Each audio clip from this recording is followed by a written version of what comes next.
Nah, sebelumnya saya beri pengantar. Background saya psikologi, Pak. Saya psikologi, saya ngambil jurusan psikologi di UMS sampai tahun 99, kemudian saya ngambil profesi psikolog sampai 2001-2002. Kemudian habis itu saya pindah-pindah pekerjaan, jadi saya itu orangnya tidak menetap. Mulai dari rumah sakit pernah, event organizer, ngajar, kemudian di perusahaan ada K33, Niaga Disrindo, Asalam Hypermarket, Goro Asalam. Kalau ngajar saya memang kebetulan di beberapa tempat sampai saat ini masih ngajar juga di sekolah tinggi di Solo, tidak tetap tapi. Kemudian kadang di tempat yang lain. Aktivitas saya lebih banyak kepelatihan, indoor, outdoor, outbound, gitu. Kemudian ini baru membackup beberapa sekolah di Solo dengan beberapa kepala sekolahnya untuk bagaimana mengelola karakter khususnya tentang adab.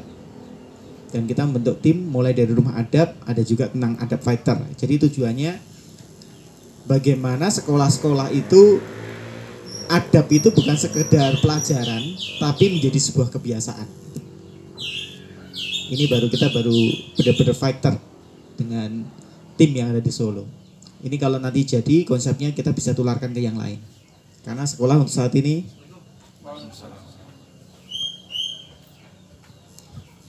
untuk sekolah itu adab itu hanya sekedar slogan, hanya sekedar pelajaran, hanya sekedar pengantar, sekedar dipromosinya, sekolah adab, sekolah karakter gitu.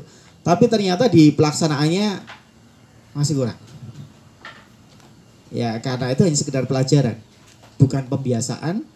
Itu sekedar pelajaran di mana para gurunya itu tidak begitu ngeh dengan adab. Mereka paham adab seperti apa, tapi girohnya itu kurang. Gitu.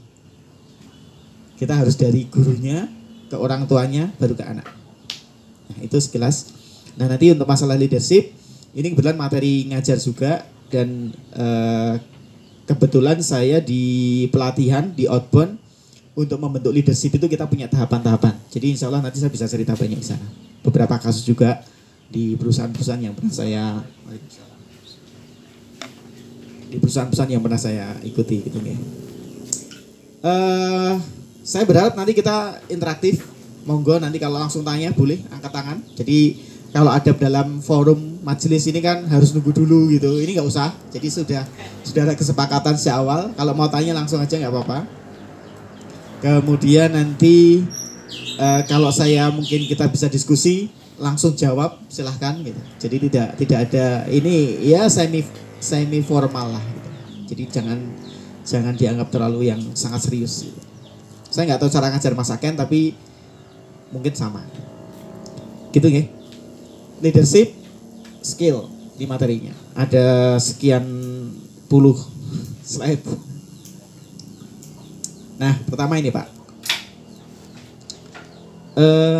seringkali kita sulit membedakan antara pemimpin, pimpinan dan kepemimpinan gitu ya. Ada yang mungkin bisa membantu saya bedanya apa gitu yang muncul di benak kita ketika kita melihat tiga tulisan ini apa gitu. Muncul benak atau sama sekali bingung. Oh boleh ya bedanya apa pemimpin, pimpinan, kepemimpinan, terutama yang dua yang atas. Nah ini kita harus pahami nih sebelum kita bahas tentang bagaimana menjadi seorang leader, kita harus pahami dulu perbedaannya ini. Harus punya satu kesepakatan istilah ini kita. Ada yang mau menyampaikan komentar, ide, pikiran, pendapat, monggo. Langsung aja Pak, sowan Pak. ya. Oke, nggak apa-apa ya, karena kita biar menyingkat juga. Pemimpin, pimpinan, kepemimpinan. Kalau yang dua atas dan yang ketiga itu jelas. Dua atas itu lebih tertuju pada orangnya. Kalau yang bawah itu lebih ke jiwanya. Pemimpin dan pimpinan. Kalau pemimpin itu biasanya memang dia menguasai. Jadi keterampilan-keterampilan yang sifatnya itu mental. Jadi soft skill itu mental. Kalau hard skill itu sifatnya keterampilan yang sifatnya fisik terlihat. Keterampilan menulis itu hard skill.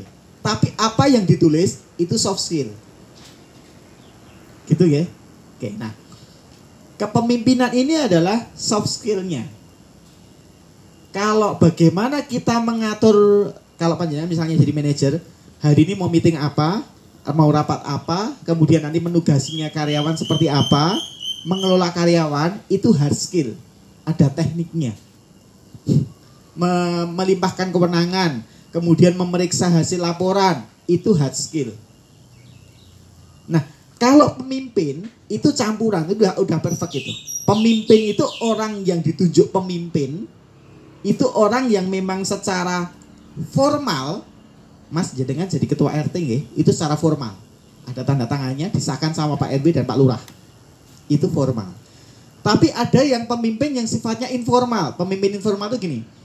Kita kadang di kampung itu ada Pak RT, tapi ada sesepuh.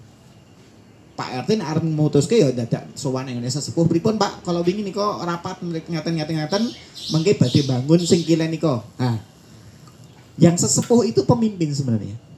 Secara informal. Pak RT secara formal. Mulai nangkap walaupun agak sama-samar nggih, enggak apa-apa. Kalau langsung paham nanti malah saya yang bingung. Jadi sama-samar gitu. Ini masalah kata-kata ini saya comot-comot dulu. Pimpinan itu biasanya secara formal. Pimpinan itu secara formal. Ini kita mengacu pada pengertian yang sifatnya sudah tertulis mawon. Pimpinan itu seseorang yang ditunjuk secara formal untuk memimpin. Pimpinan, manajer, Pak Bos, terus siapa lagi ya?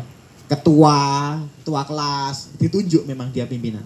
Tapi seorang pimpinan belum tentu bisa memimpin. Gitu nggih? Seorang pemimpin ya kadang belum tentu secara formal dia seorang pimpinan. Tapi biasanya dia pimpinan. Belum tentu formal. Jadi belum tentu formal tuh misalnya kalau saya outbound, saya bentuk kelompok gitu ya.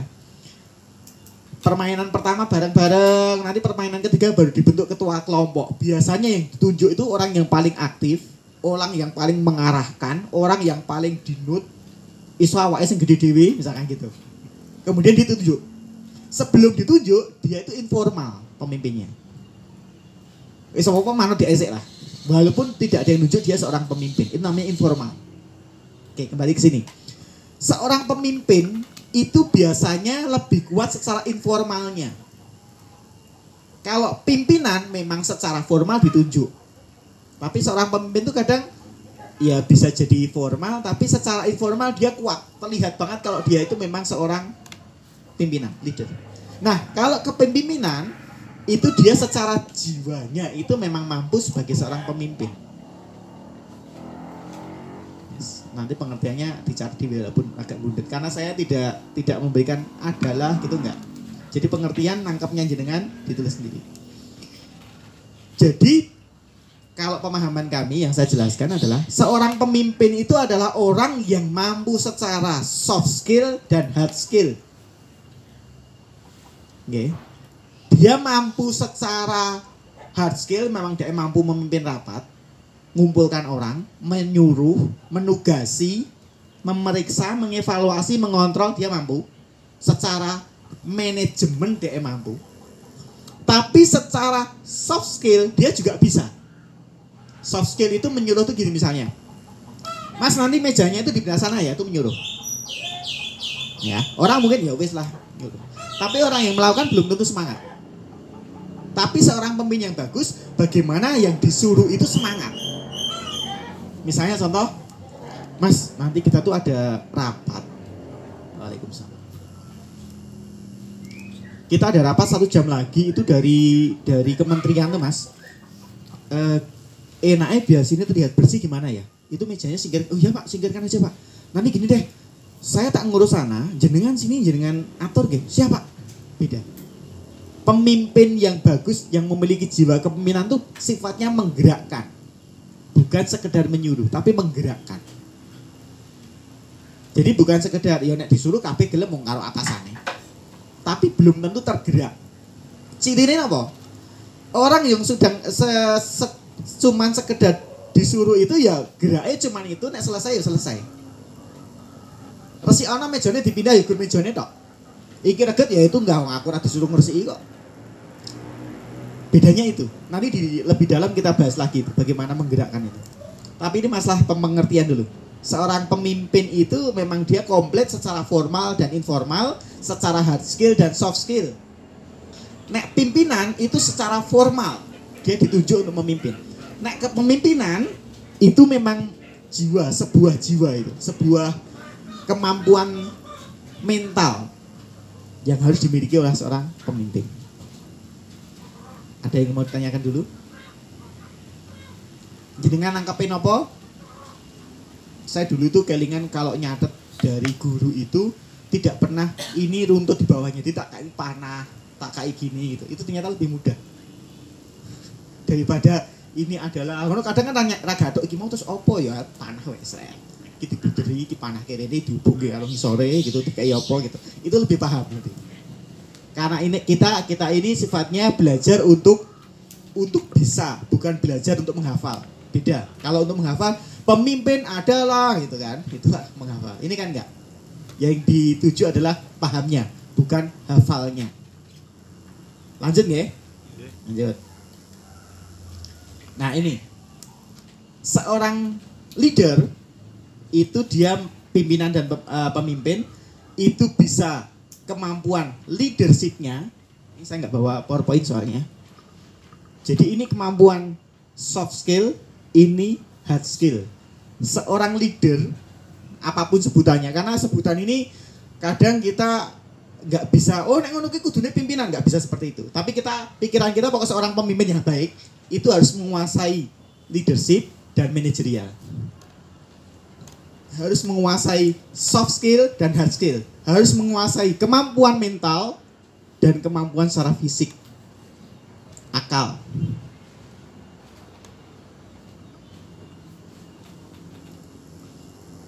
Nek pimpinan orang duwe leadership, duwe manajerial itu kadang ditakuti tok. Wonge mulih dirasani. Gitu ya. Tapi nek di leadership, bawahan itu mau ngerasani segan. Ya ngerasani ono tapi sidik, Bang. Sifatnya misalkan ngerasani ujung-ujungnya ya mungkin bapak itu duwe pertimbangan lah. Kita percaya wae. Nah itu. Orang yang memiliki leadership itu biasanya anak buahnya itu lebih segan, tapi tetap akrab.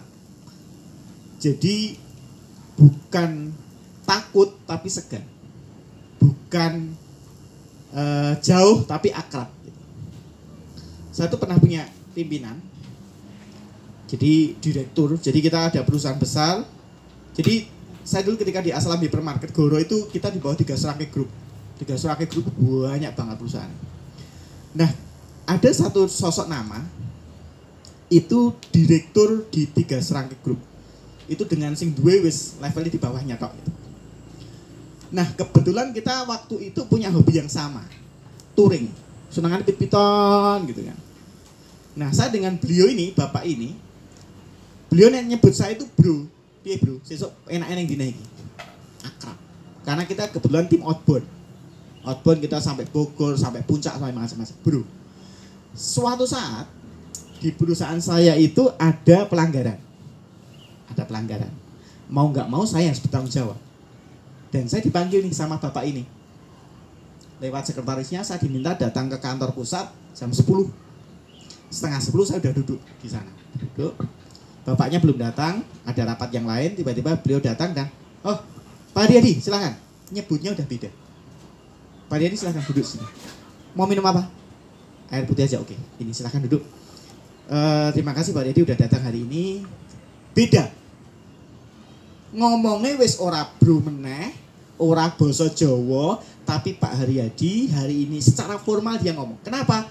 Ini pekerjaan dan saya harus tegas karena kamu bawaan saya. Ketika saya ngomong, bro, kamu tuh tim saya. Akhirnya sampai sekarang pun kita masih akrab, tapi saya segan dengan beliau. Arab celelean ya rawani. Tapi akrab, menyapa enak, dia juga sering guyon, kita kadang ngopi bareng, tapi tetap segan. Seorang leadership seperti itu. Iso akrab tapi iso tetap ada jarak, dalam artian saya itu dengan kamu ada hubungan profesional. Bukan sekedar hubungan sifatnya itu pribadi. Bukan sekedar hubungan akrab sosial, hubungan pergaulan, enggak, ada hubungan profesional. Sehingga satu waktu saya harus menerapkan hubungan profesional ini. Ini salah satu contoh kemampuan leadership. Kalau manajerial jelas, dia memeriksa evaluasi bla bla, email macam-macam, jelas itu. Bisa ditangkap nih. Jadi ada hal-hal yang memang kita harus persiapkan. Kemudian kemarin ketika saya ngajar di sebuah kelas, itu ada yang tanya seperti ini, Pak, kenapa saya harus belajar tentang leadership, Kak? Padahal saya tuh di kantor cuma staff. Saya cuma staff, Pak, ngapain saya belajar leadership? Saya nggak mungkin, Pak, jadi supervisor, nggak mungkin ke staff. Usia saya wis tua, saya dulu kas pensiun, ngapain saya belajar kayak gini? Sekali lagi saya jawab, leadership itu bukan sekedar masalah jabatan. Tadi loh, pemimpin tadi loh. Leadership itu bagaimana kita bisa mengatur diri sendiri, mengelola orang lain, bersikap, dan bagaimana saya bisa handle atasan saya dengan baik, handle teman-teman saya dengan baik, bagaimana dengan pekerjaan saya bisa mengelola dengan baik. Jadi leadership itu sebenarnya masalah jiwa kepemimpinan itu masalah bagaimana kita bisa menempatkan diri untuk mengelola semua yang dipercayakan pada kita. Itu nomor satu. Yang nomor dua, bukankah kita semuanya pemimpin gitu? Yang bapak-bapak terhadap keluarganya, yang ibu-ibu terhadap anaknya. Artinya memang leadership ini bisa diterapkan dimanapun. Kita dengan anak-anak kita akrab, iya, tapi jangan sampai anak itu ngelunjak. Bagaimana kita bisa nasihati anak dia gugu tanpa kita harus teriak-teriak? Panjenengan mungkin besok di sekitar kita banyak orang-orang yang orang tua tuh galak era umum, itu anaknya yang rada galak ya ora manut. Coba lihat. Orang tua yang senengannya bentak-bentak, mungkin maaf, mukul, itu anaknya biasanya lebih susah untuk dikandani. Dia nak dikandani Allah juga menang. Kenapa? Dia udah terbiasa dengan level yang tinggi. Dia bukan seorang pemimpin. Ya, dia seorang bapak karena statusnya aja. Dia menjadi bapak karena kebetulan nikah dengan istrinya dan memiliki anak dia gitu. Tapi secara kepemimpinan mungkin no. Tidak bisa memberi contoh, tidak bisa menggerakkan, apalagi memiliki pandangan ke depan. Oke, lanjut. Seberapa penting ini tadi sudah saya jawab. Tapi sebenarnya gini Pak, Bu. Bukunya nggak ada ya. Begini Pak. Setiap kita belajar, setiap panjenengan duduk di ruangan ini, setiap panjenengan itu mendengarkan dalam sebuah forum, tanyakan, kenapa saya harus belajar materi ini? Semakin panjenengan jawabannya itu enteng, semakin tidak minat jenengan terhadap materi. Dan ketika itu terjadi, materi itu gak akan masuk. Jadi gali dulu. Kenapa kok kita penting dengan sekolah dagang? Kenapa saya penting dengan leadership? Itu harus kita gali dulu. Ini panjenengan nanti bisa browsing, namanya Simon Sinek. Simon Sinek itu tokoh bisnis yang dia menelurkan sebuah konsep namanya Golden Circle, lingkaran emas. Dia membahas bagaimana kenapa sih namanya iPhone itu walaupun mahal, itu peminatnya fanatiknya luar biasa. iPhone ke depan jualannya itu udah tanpa charger. Loh, lebih gila tuh. Wes larang, fasilitasnya dikurangi. Dan orang tetap berburu itu. iPhone tuh kalau mau keluar tuh kan dia ngantri sampai tidur sampai kemah di depan toko. Kenapa? Itu mahal. Padahal biaya produksinya nggak nyampe 30% itu. Jadi iPhone yang 20 juta itu kalau 30% berapa? 7 jutaan maksimal biaya produksinya. Beli layarnya di Samsung lagi. Yes. Kenapa iPhone bisa seperti itu? Kenapa orang yang beli Harley Davidson tuh wong motornya jaminnya masalah cepet-cepetan ya kalah karo Ducati. Tapi kenapa bisa orang itu fanatik gitu? Itu karena tadi konsep why. Circle-nya itu adalah yang paling adalah why. Kenapa produk itu dibikin? Kenapa saya harus belajar ini? Itu penting, Pak. Di sekolah-sekolah karakter yang kita bikin, kebetulan tadi yang Iskarima itu kan ada sekolah program khusus. Dan kami kebetulan dengan Mas Aken masuk tim untuk membentuk karakter. Saya sampaikan kepada pengajarnya dulu, termasuk yang tadi ngajar saya. Kita bahas kenapa sih kamu harus ngajar di sini gitu. Kenapa kamu harus ngajar tentang karakter? Itu harus dibahas di awal. Kepada anak-anaknya tentang adab, kita ajarkan adab. Kita diskusi kenapa sih harus belajar adab. Itu nomor 1 sebelum belajar adab itu sendiri. Walaupun nanti tetap dibiasakan. Sehingga ketika saya puasa gitu, panggilnya pesong ya, puasa itu kan berat gitu, apalagi yang Daud gitu. Ketika orang sudah tahu sebabnya itu menjadi enteng. Kenapa? Memang saya belajar itu karena saya butuh. Semakin saya tinggi kebutuhannya, semakin ridho saya dengan materi, semakin mudah saya menyerap materi. Panjenengan kalau punya tim, tanamkan itu. Kenapa kita harus bekerja? Biasanya kenapa kita harus bekerja? Ya karena ibadah gitu kan. Kita lihat, bekerja kalau karena ibadah berarti ada indikatornya. Pertama, sholat nggak tepat, harus tepat waktu. Yang kedua, jujur, bla bla. Sampai indikatornya sebanyak mungkin. Kamu indikator ini berapa persen memenuhinya? Wah, cuma 20% Pak. Berarti kamu bekerja bukan untuk ibadah. Bekerjanya untuk gaji saja. Itu digali terus. Semakin tinggi nanti why-nya, sebabnya itu semakin kuat, insya Allah nanti dia lebih mudah diatur. Tapi memang bukan berarti kita doktrinnya. Kita gali pengen memahamkan kepada karyawan kita, pada tim kita, kenapa sih kita perlu melakukan sesuatu yang baik. Ini tolong nanti sebagai seorang pemimpin, kita harus bisa memahamkan, memberikan visi kepada tim kita, kenapa harus kita lakukan langkah ini. Itu penting. Kalau karyawan, tim kita sudah tahu kenapa harus melakukan ini, semangatnya luar biasa. Ini 3 hari yang lalu saya telepon dengan teman-teman di Solo. Kebetulan kita punya tim untuk alat tes psikologi. Tiba-tiba suatu saat kita gini, kenapa sih kita nggak bikin tes, tapi kategorinya itu keempat karakter sahabat. Sahabat kan karakternya beda-beda tuh. Umar seperti apa, Abu Bakar, Utsman, Ali beda-beda. Kita golongkan, kita bedah nih karakter keempat ini, kemudian kita tes orang-orang, mereka kita golongkan. Oh, kamu termasuk karakternya Umar nih kayaknya. Oh, kamu termasuk karakternya Ali nih. Mereka, oh bagus Pak, ayo kita bikin. Nah, kita bahas dulu gitu dengan teman-teman. Kita mau, kenapa sih kita bikin ini? Kalau bikin ini hanya untuk hak paten, dapat uang, ya selesainya di situ. Kita diskusi dan ujungnya adalah ini untuk jariah Pak. Oke, kalau jariah. Jadi mereka tidak akan dibayar sepeser pun, karena mereka menginginkan kalau alatnya ini bagus, itu bisa digunakan semuanya Pak. Sehingga nanti semua orang tuh bisa paham bagaimana karakter 4 sahabat dan mereka lebih mudah. Kalau saya karakternya Ali berarti saya seperti ini. Kalau saya karakternya Umar berarti saya harus belajar seperti Abu Bakar, masalah kesabaran. Kalau saya karakternya seperti Abu Bakar, saya harus belajar seperti Umar, masalah keberanian memutuskan. Seperti itu. Ketika why sebabnya mereka membuat adalah jariah, mereka tuh semangat. Mbok orang duit-duit toh, ayo kumpul-kumpul. Termasuk yang ada fighter itu. Mereka tuh nggak akan ada yang bayar, malah bayar tuh urunan untuk makan, transportnya ke sana kemari gitu. Tapi karena sebabnya sudah jelas, itu jalannya enak. Pemimpin harus bisa memastikan sebabnya itu sama.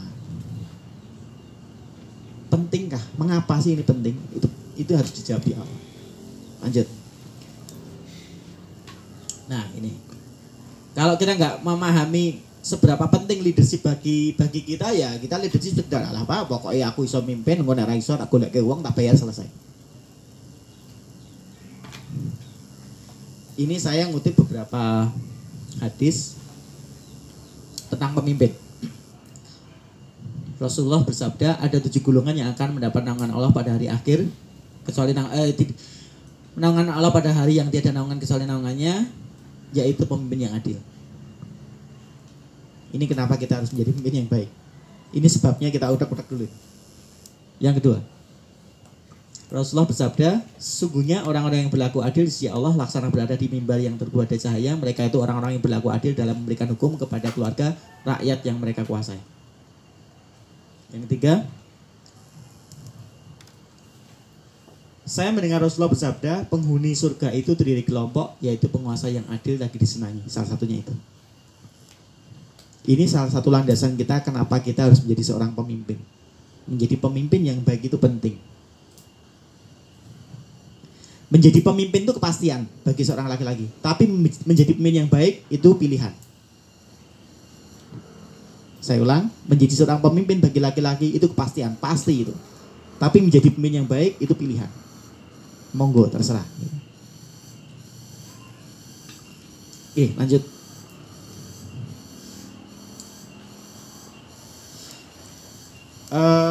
Ada 3 hal untuk menjadi seorang pemimpin yang baik. 3 hal. Yang pertama managing the self, yang kedua managing the people, yang ketiga managing the task. Ada 3. Self, people, task.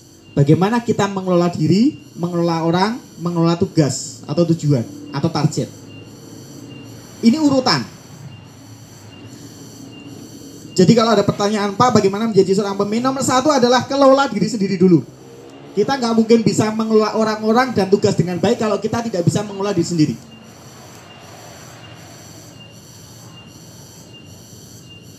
Managing the self. Kelola diri sendiri dulu. Apa yang perlu kita kelola, Pak? Apa Mawar? Emosi. Apa lagi? Ya, jiwa sama. Terus apa lagi? Waktu, kedisiplinan, apalagi? Semangat. Pokoknya semua yang baik-baik sebutin pasti benar. Wes toh. Ya, kalau saya kembali ke 4 sahabat itu, keberanian, memutuskan, mengambil resiko. Yang kedua Abu Bakar misalnya, orang yang kita harus bijak, sabar, cermat. Utsman, bagaimana dia juga sabar, pengelolaan manajemennya bagus sekali. Ali inisiatif, cerdas, belajarnya luar biasa. Itu yang harus kita keluar dulu. Di anak-anak SMP yang di Imtak Sigor ini, Iskarima, kita baru ngajari leadership, tapi bukan menjelaskan ini, Pak, bukan. Tapi yang kita ajarkan kepada pengelola adalah anak-anak pertama harus dibikin kelompok dan ada ketuanya. Nanti ketua akan memahami bagaimana mengelola itu. Kita diskusikan, kesulitan kamu jadi ketua apa? Kita diskusi terus. Yang kedua, kita berusaha mereka untuk disiplin dalam hal waktu tadi. Jadi di sana itu mbok isine gur wong sithik sekolah kelas dimulai saat itu harus dimulai. Makan ya harus makan. Bangun pagi harus bangun pagi. Jadi dalam hal apapun kita harus sesuai dengan kesepakatan awal. Managing the self dulu, Pak. Kelola diri. Yang kedua, people. Pak, kadang tuh ada pemimpin yang dia itu dari pengelolaan dirinya sangat nol, jelek, tapi dia bisa mengelola. Iya, itu bukan mengelola, menyuruh. Bukan menggerakkan itu pasti, menyuruh. Kenapa? Yang lain kok mau disuruh? Ya karena takut. Karena kontrak, karena gaji, karena bonus, karena sanksi. Itu yang backup di belakang dia. Yang lain akhirnya tunduk. Jadi iya itu karena wedi. Aku nek ra manut engko dihukum di SP. Gajiku dikurangi. Iya, bisa mengelola uang karena tadi, mengelola orang karena tadi, bukan karena sosok dia. Tapi kalau kita lihat pemimpin kita tuh orang yang secara managing the self-nya bagus, ya dia Pak Agus itu misalnya menyuruh saya tepat waktu. Iya, Pak Agus itu jam 7 harusnya kalian masuk, beliau setengah 7 udah di sana. Managing yourself kalau beres, managing the people-nya insya Allah gampang. Orang harus menasani dari sudut pandang apapun susah. Yang dia katakan sudah dia lakukan dulu. Nah, kalau self people sudah, tas tujuan, ini masalah hard skill management ini Oh, kita punya target sebuah perusahaan kita itu ini tahun 2021 nanti harus tembus 1 miliar nih marginnya, keuntungan. Apa yang kita lakukan? Di breakdown. Kemudian bagaimana tugas ini diberdayakan pada semua timnya, bagaimana dengan evaluasi kontrolnya. Itu task. Bagaimana manajemen tugasnya, manajemen targetnya, manajemen pekerjaannya. 3 ini Pak prinsipnya. Ini bisa kita aplikasikan ketika kita, Pak, saya itu nggak punya anak buah, tapi saya usahanya usaha mandiri, Pak. Saya itu reseller, Pak. Reseller baju muslim. Saya harus menerapkan ini, Pak. Gimana caranya? Waalaikumsalam. Silakan. Ya, saya punya rekanan. People itu adalah rekanan saya. People ini rekanan saya. People ini orang yang dari pabriknya. People ini konsumen saya. Saya harus on time nih kalau ngambil barang, sehingga nanti berikutnya saya akan dipercaya. Saya transfer uang juga harus on time. Bayar harus on time. Itu managing the self. Sehingga mereka percaya. Saya menjual nih. Bukan sekedar pencitraan, tapi branding kita harus memang bagus. Kita dikenal orang sebagai sosok seperti apa, bukan pencitraan sekedar ya terlihatnya, tapi memang kita seperti itu. Ini kalau kita pekerja mandiri.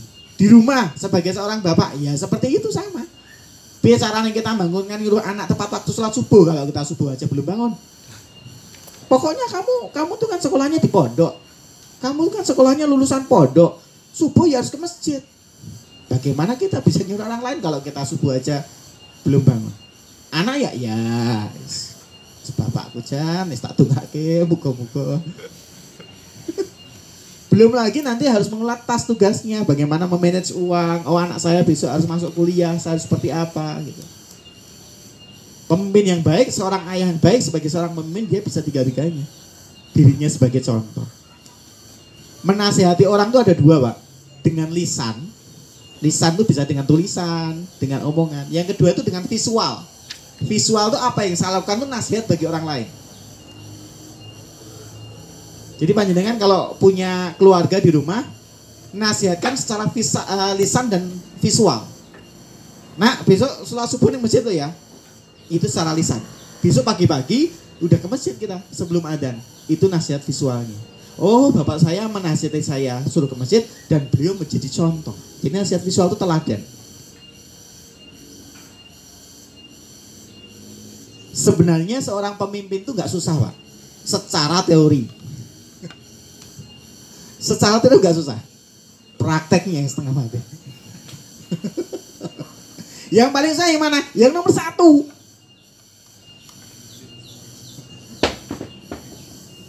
Nomor 1. Kenapa kita nomor 2-nya susah? Karena nomor 1-nya belum beres. Pak, saya tuh kalau nyuruh anak buah saya susah. Iya, kita belum jadi seorang pemimpin. Pak, kalau saya tuh nyuruh anak buah saya itu tepat waktu susah. Iya, wong saya sering terlambat. Jadi kalau saya nomor 1 beres, insya Allah nomor 2, 3 beres. Ini tinggal belajar. Belajar seperti ini bisa. Tapi nomor 1 beres dulu. Karena nomor 1 itu bisanya beres kalau dilakukan. Kita tahu nomor 1 bagaimana menjadi seorang managing self yang baik. Kita tahu, caranya tahu. Dari semua yang ada ruang ini tahu jadi orang yang bisa mulai diri. Itu tahu. Yang susah apa? Konsistennya. Kenapa kok nggak konsisten? Why-nya itu kurang. Sebabnya itu kurang. Jawaban tadi loh, pertanyaan tadi kurang. Kita kalau lagi iman bagus gitu ya, tahajud kencang, duha kencang, ke masjid on time, belum adzan wis siap-siap gitu ya. Itu imannya baru bagus. Why-nya masih kencang gitu. Bismillah lah. Why-nya apa biasanya? Wah, kira-kira dikit lagi susah. Iya, why-nya tapi jangka pendek yang salah itu. Kalau why-nya kencang, insya Allah konsisten kita kuat.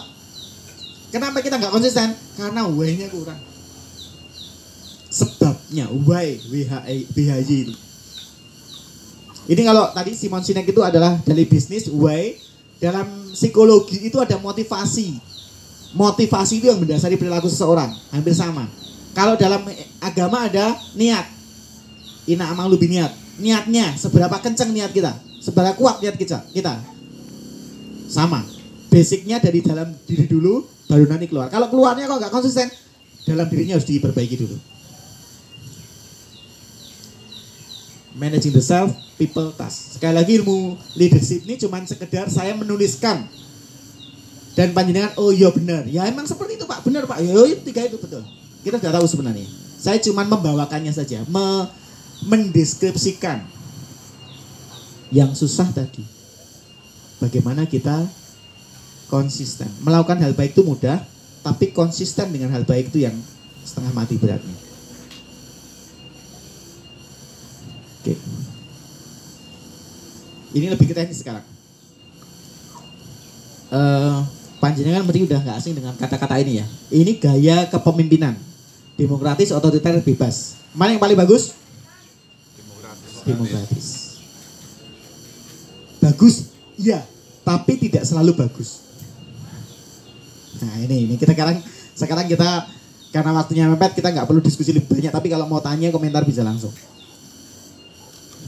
Tiga gaya ini bagus jika itu dikombinasikan Pak. Kalau kita hanya menggunakan satu gaya itu gak akan bagus. Bukan seorang pemimpin yang bagus. Pak, demokrasi paling bagus. Iya, jika ada catatan nih. Demokrasi bagus jika orang-orang anggota kita itu semuanya orangnya baik, satu visi. Itu akan bagus demokrasi. Kita visinya adalah membangun Islam, membangun perusahaan kita semakin bagus dengan cara yang baik. Wah, ini akhirnya demokrasinya enak. Tapi kalau tim kita, anggota kita yang kita ajak diskusi dalam keseharian itu orangnya visinya beda-beda, niatnya beda-beda, diajak demokrasi, kacau Pak.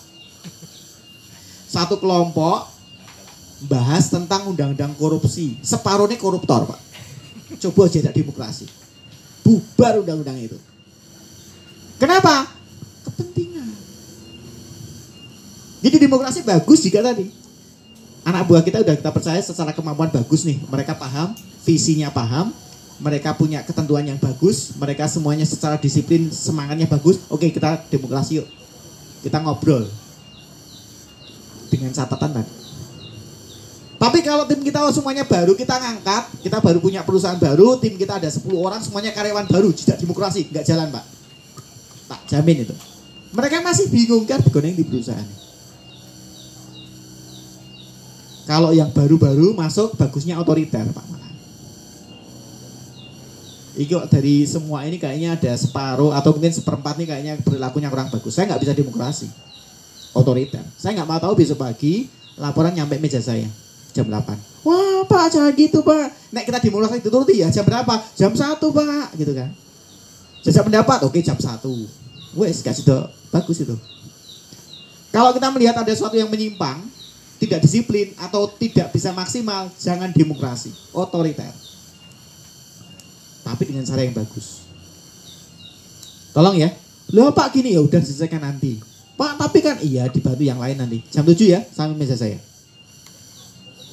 Otoriter. Kalau bebas tuh gini. Wes monggo terserah, pokoknya nanti tujuannya, targetnya kita akhir bulan ini marginnya tercapai 1 juta ya. Itu bebas. Itu bagus, bisa dilakukan jika anak buah kita itu orangnya atau pekerjaan kita sifatnya kreatif. Advertising, desain, atau orang-orang di sana itu orang-orang yang memang sudah ahli. Itu harus pakai yang bebas Pak. Itu nggak bisa demokrasi orang bakal jadi. Isin rapat iki guru mubeng wae itu. Otoriter ora iso. Orang-orang yang sifatnya punya keahlian dibikin otoriter, mereka akan keluar. Aku neng kene mbok bayar nggo apa? Wong aku mbok kongkoni tok. Aku neng kene dengan aku ahli desain ini, kamu bayar bukan untuk kamu kongkon. Tapi kamu kasih amanah dan saya akan mendesain bagus. Neng nek iki warnaku njaluki biru kowe njaluki abang, iki enggak masuk. Saya lebih ahli daripada kamu. Koki misalnya, ya ini makanan Pak Agus misalkan. Kokinya udah wah ini sebulannya luar biasa. Kita tinggal ngomong koki kayak ini. Saya punya teman itu rawon.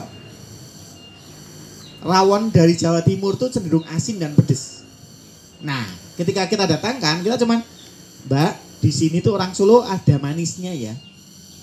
Jangan pedes-pedes. Wes ngono tak terserah kowe caramu piye. Enggak usah kita atur. Mbak, iki bumbune tamen iki dikurangi loh, Mbak. Itu ya enggak bisa. Wes mereka malah mundur nanti. Kita pasrah aja, tujuan akhirnya pokoknya seperti ini. Biarkan mereka berkreasi. Jadi ketiga ini, kita akan menjadi seorang pemimpin yang bagus jika kita bisa kapan melakukan gaya masing-masing ini. Kita mendatangkan orang yang dia sedang harus kita sanksi gitu. Dia melakukan penyimpangan. Ya nggak bisa kita lakukan bebas. Nggak bisa kita lakukan demokrasi. Nggak bisa. Sanksi kok nego. Nggak bisa. Sanksi otoriter. Karena hukuman. Oke. Silahkan monggo. Lanjut. Kita sering mendengar kata-kata bos, bos dan leader. Ini bos di sini bukan sebutan seperti kita loh. Piye kabare bos, bukan itu nggih.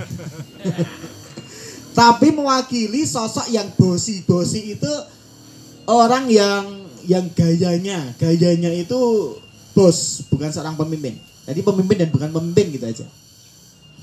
Ini yang pertama.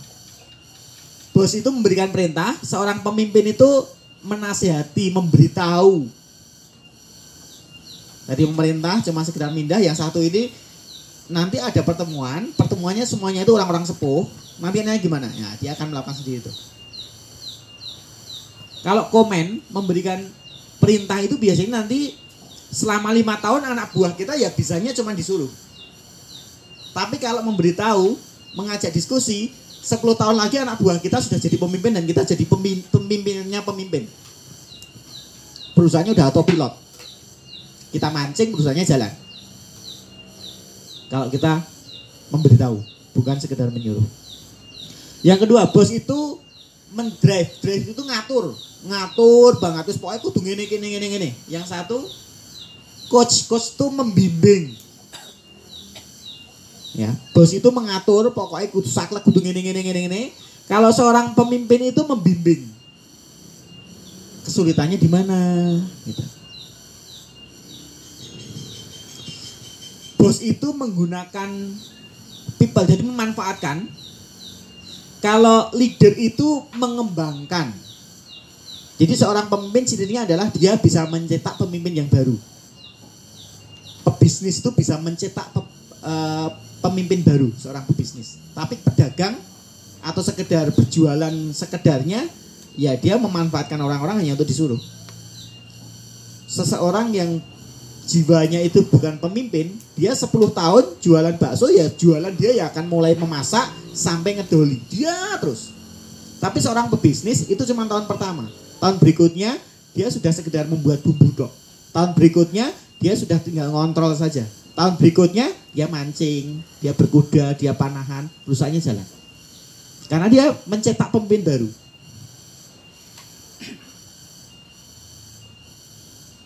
Ini juga berlaku untuk kita dengan istri kita, dengan anak kita. Kita membimbing anak-anak kita. Kita mengembangkan anak-anak kita. Kita nasihati, ngajak ngobrol anak-anak kita. Bukan sekedar menyuruh, bukan sekedar memanfaatkan.